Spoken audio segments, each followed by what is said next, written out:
we have to start with the fact that it's January 6th, and they are literally treating it on the left like it is 9/11. It is ridiculous.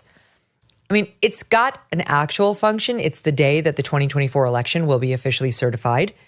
But it is more importantly to the corporate media, the day that they will celebrate their favorite anniversary to smear all Trump supporters, and again, to treat this day as though it does live in infamy akin to that of 9/11 or Pearl Harbor. We'll show you an example. Joining me now for our very first show of 2025, we begin with Ben Shapiro, host of The Ben Shapiro Show on the Daily Wire. Ben, Happy New Year. Great to see you. Hey, you too. Glad you're back from vacation. Yeah, it's great to be back. All right, so the panty ringing over January 6th and the reminder by President Biden that this needs to stay top of mind in the memory of the American people cannot be forgotten. You know, it's so strange, Ben. I don't remember anybody doing that about the BLM protests, what happened in Portland, the 2,000 cops who were hurt in those riots, David Dorn, who was killed in St. Louis in June of 20. None of that has to be remembered. Just J6th, which, you know, the alleged police officer death toll, they continue to make up since no police died on January 6th. But they talk about it truly as though it is akin to the 9/11 terror attacks. What do you make of the, as I say, ringing that's going on? Well, I mean, I think that they have to, because I think that what they've demonstrated over the course of the last several years is their complete inability to govern or to be in any way aligned with the agenda of the American people. And so all they've had for years, and this is true going back to 2021 when Joe Biden gave that awful address in Philadelphia where he basically labeled everyone who is Republican his political enemy and an enemy of the Republic. The only thing they can keep saying over and over is that Donald Trump is in fact an incipient dictator, an authoritarian. None of it has the same ring after Trump won. I mean, he won the popular vote and he won the Electoral College overwhelmingly. And so the sort of idea that he attempted a coup and that we narrowly averted the rising tyranny in the United States, that particular narrative was always stupid. But it has died a horrible death at the hands of the American people who themselves voted by a majority for Donald Trump in the last election. And so it rings super hollow this year. It always was hollow, but it rings particularly hollow this year, given the fact that, again, Democrats didn't just lose the presidency. They also lost control of the Senate. They don't have control of the House. And so what exactly is the thing that we are supposed to be commemorating on January 6th? Is it the idea that all Trump voters are akin to the small coterie of Trump supporters, not even the small coterie of Trump supporters generally, the small coterie of the people who were even at the January 6th Stop the Steal rally, who then committed some criminal acts, which again, that's a subset of people who were even at the sort of more riotous portion of the day. I mean, it really is an incredible stretch for them. The fact they can't let it go is, again, a demonstration. This is a party devoid of ideals. It's a party devoid of ideas, and it's a party devoid of any connection with the American people whatsoever. Like, who really is spending today thinking about January 6th, 2021? I know. No, it's similar to how they've run out of real examples of racism everywhere, so they have to make them up. You know, they've run out of examples to make Trump supporters look horrible, so they've got to exaggerate what happened on January 6th to make it into one of the riots that they did. That, you know, I just referenced, and after BLM and after George Floyd, they've got to make it sound like the right. Those are the rioters. Those are the insurrectionists. Those are the ones who are truly a problem. I just went back because we've covered the 2,000 cops who were hurt during the BLM riots and David Dorn, who was shot and killed by looters in St. Louis, retired police officer. And the number was after BLM or after George Floyd with BLM protests, 8,700 protests, 574 at least, that turned into riots with violence and criminality. Violence in more than 62% of the Portland, Oregon demonstrations. More than 62% were violent. And where do those cops go to have somebody remember their traumatic brain injuries, injuries to their face, to their femurs, to their bodies, as Molotov cocktails were thrown at them, as bricks were thrown at them, broken bones and so on? Where? I don't think they're going to get an op-ed by the sitting president in the Washington Post, like we got from Joe Biden today, what Americans should remember about them about those riots. But what we hear from Biden today is that we must remember the wisdom of the adage that any nation that forgets its past is doomed to repeat it, lamenting that in time, there will be Americans who didn't witness the January 6th riot firsthand, but will learn about it from footage and testimony only. This is ridiculous, Ben. You and I both know that's how we talk about the Holocaust. That is how we talk about 9/11 and things like that. It's an absurdity. It's a true absurdity. And what makes it even more absurd is you mentioned all the cops who were injured during the BLM riots, the cops that have been demonized since 2014 in this country, since really the Ferguson riots of 2014, the number of cops who have been destroyed as human beings, the number of cops who have failed to do their jobs because they were afraid that if they did their jobs, they would then be dragged through the court of public opinion in the ways that Democrats like to do this sort of stuff.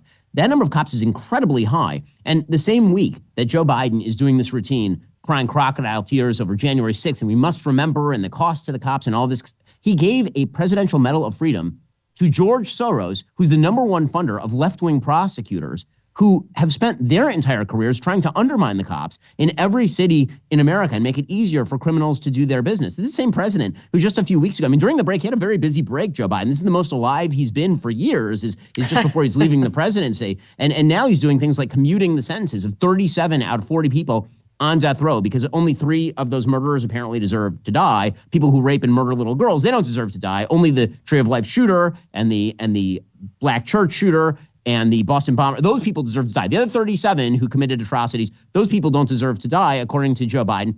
He's letting it all hang out at this point. And again, I think it underscores the reason why Joe Biden was so unpopular with the American people, which was they kept trying to sell us the line that he was a kind-hearted, decent old man. And he was never a kind-hearted, decent old man. He was just an old man.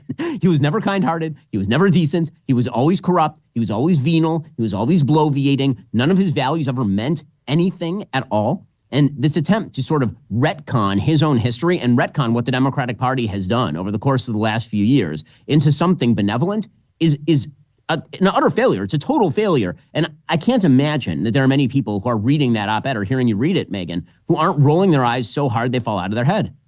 Mm-hmm. No, if you've been paying any attention to what's happened to the J6 protesters/rioters, and I make no excuse for those who actually committed violence against cops that day, they should and have been punished.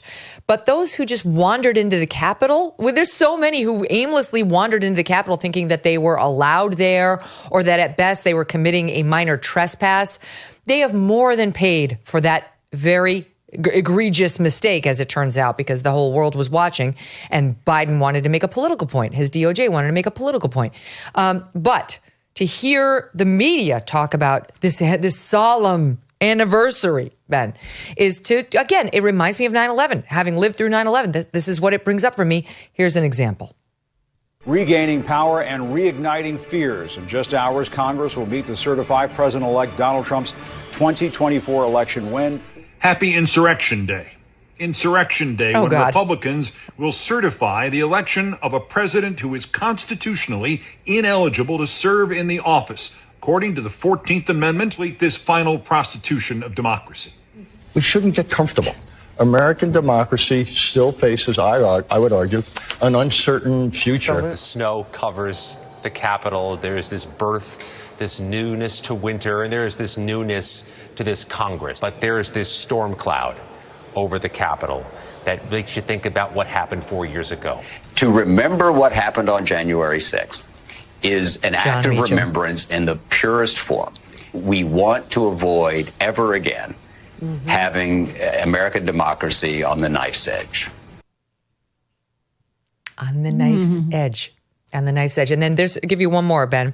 The AP today seems very upset that the Capitol was not left a mess so that we could go back today, 4 years later, and look at the scars and lament how bad MAGA is and its return to power, saying in the lead line, inside the Capitol, reminders of the violence are increasingly hard to find. Scars on the walls have been repaired. Windows and doors broken by the rioters have been replaced. And there is no plaque, display, or remembrance of any kind. In some ways, it's like the insurrection of January 6, 2021 that shook the foundations of American democracy never even happened.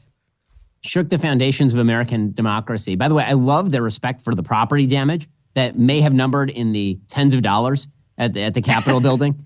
I mean, like, they did $2 billion in property damage during the BLM riots. The enthusiasm for remembering January 6th is matched only by the enthusiasm of the media in forgetting September 11th, actually. Now, you're not allowed to show images of September 11th lest we actually remember what happened and who did it on September 11th. The media have already moved on. You mentioned earlier on the New Orleans terror attack. The media are already very steadily moving on from that one. They really are not going to cover that one for very much longer because, of course, they can't tie that into some sort of narrative about broader American white supremacy and about domestic homegrown white terrorism or any of the rest of that sort of thing. And so they're going to move right past that sort of thing. But they definitely have to focus in on January 6th. And the media, by the way, I'm not sure who took it on the chin harder this past year, the Democratic Party or the media. I mean, they're appendages of one another. I've called them the human centipede because that's what they are. But at this point, I'm not sure has anyone, that's the first time anyone actually heard John Meacham saying that thing, Megyn, was you playing it on your show. Because no one is left to watch MSNBC.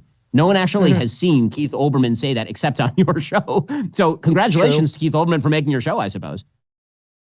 You know how much my family and I love our dogs. Yes, even Strudwick. He was so sweet on our vacation. I can't imagine life without them.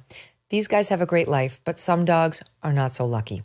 And this is why I'm so glad to tell you about Delta Rescue, the largest no-kill, care-for-life animal sanctuary in the world. They have rescued thousands of dogs, plus cats and horses, too. They provide all the animals with shelter and safety, and most of all, with love. And they've been doing it for more than 45 years now. Delta Rescue relies solely on contributions, and giving can bring tax benefits to you, too. Speak with your estate planner about how you can grow your estate while helping animals in need. And check out the estate planning tab on their website to learn more.